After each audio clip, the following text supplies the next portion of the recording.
Hi, this is the thought for the day for Thursday, the 24th of September. It's from Acts 17, verses 16 to 34. While Paul was waiting for them in Athens, he was greatly distressed to see that the city was full of idols. So he reasoned in the synagogue with both Jews and God-fearing Greeks, as well as in the marketplace, day by day, with those who happened to be there. A group of Epicurean and Stoic philosophers began to debate with him. Some of them asked, "What is this babbler trying to say?" Others remarked, "He seems to be advocating foreign gods." They said this because Paul was preaching the good news about Jesus and the resurrection. Then they took him and brought him to a meeting of the Areopagus, where they said to him, "May we know what this new teaching is that you are presenting? You are bringing some strange ideas to our ears, and we would like to know what they mean." All the Athenians and the foreigners who lived there spent their time doing nothing but talking about and listening to the latest ideas. Paul then stood up in a meeting of the Areopagus and said, "People of Athens, I see that in every way you are very religious. For as I walked around and looked carefully at your objects of worship, I even found an altar with this inscription, 'To an unknown God.' So you are ignorant of the very thing you worship. And this is what I am going to proclaim to you.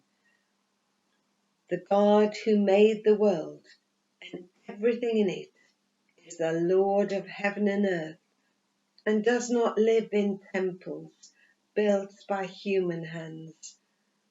He is not served by human hands as if he needed anything. Rather, he himself gives everyone life and breath and everything else. From one man he made all the nations that they should inhabit the whole earth, and he marked out their appointed times in history and the boundaries of their lands. God did this so that they would seek him and perhaps reach out for him and find him, though he is not far from any one of us. For in him we live and move and have our being. As some of your own poets have said, we are his offspring. Therefore, since we are God's offspring, we should not think that the divine being is like gold or silver or stone, an image made by human design and skill. In the past, God overlooked such ignorance, but now he commands all people everywhere to repent. For he has set a day when he will judge the world with justice by the man he has appointed. He has given proof of this to everyone by raising him from the dead." When they heard about the resurrection of the dead, some of them sneered, but others said, "We want to hear you again on this subject." At that, Paul left the council.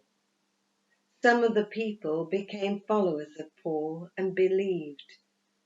Among them was Dionysius, a member of the Areopagus, also a woman named Damaris, and a number of others. So Paul's companions see trouble brewing from the Jews who had come to Berea just for that purpose. So they escort Paul to Athens. Maybe they thought he could have some relaxing time out there, sightseeing, enjoying the Greek cuisine while he waited for Silas and Timothy to finish the work in Berea and then join him. I can just imagine Paul pacing through the city, glowering at the multiplicity of temples and idols, getting more and more saddened and vexed. But suddenly he sees an altar dedicated to an unknown God, and this stops him in his tracks. Could this be a chink in the Athenian armour through which he could tell them about Jesus? The message of the good news that Jesus is alive burns within Paul. Ever since his Damascus Road encounter with the living Jesus, he longs to introduce him to others. So, no relaxing for Paul then. As well as doing his usual reasoning with the Jews in the synagogue, he now dives into the marketplace, talking to anyone who will listen. For this was a marketplace of ideas as well as stuff. The local philosophers prick up their ears at what Paul is saying. Some of them just dismiss him as a babbler. These philosophers belong to either the Epicurean or the Stoic school of thought. The Epicureans felt that if the gods existed at all, they were far off and were not interested in human beings at all. Intellectual serenity was what they were after, with a bit of fine dining thrown in. The Stoics, on the other hand, were great believers in self-discipline and self-control. They felt that the divine was the goodness in a man's soul who was living in harmony with nature. So these philosophers scoop up Paul to join them in a meeting of the Areopagus, a sort of court of thinking men who loved to critique new ideas. These people had no knowledge of the Hebrew scriptures, so Paul uses that chink he found on his sightseeing trip. You know that altar you have to a God you don't know? Well, he's the one I want to tell you about. This God made all people and everything we need, and he cares about us. How ridiculous of us to make gods from gold, silver and stone that can do absolutely nothing. What we should have done was to seek for God, and he would have graciously allowed us to find him.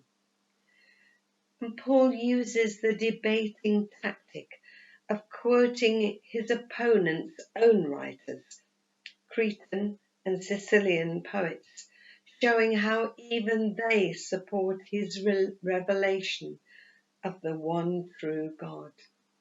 He's using all the means he can to get close enough to share his heart with these people. And thankfully, some do respond, like Dionysius and Damaris.